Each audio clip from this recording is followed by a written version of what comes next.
In this video, I'm going to show you how you can enable editing mode on ClickUp dashboard. Actually, enabling it is quite simple. This will help you edit your dashboard or cards, and this will give you more control on what you can do. If you find this video helpful, I'll kindly request that you support me by liking the video and also by subscribing to this channel. Alright, so the first thing you need to do is to go ahead and log into your dashboard by choosing the dashboard here, and you can create one or choose among the ones that you have been working on.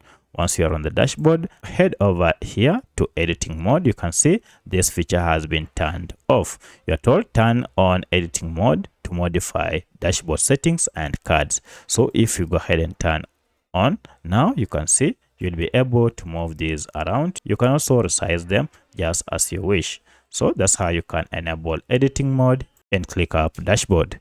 If you have any other question, kindly let me know in the comment section. Otherwise, thanks for watching, and let's meet in the next video.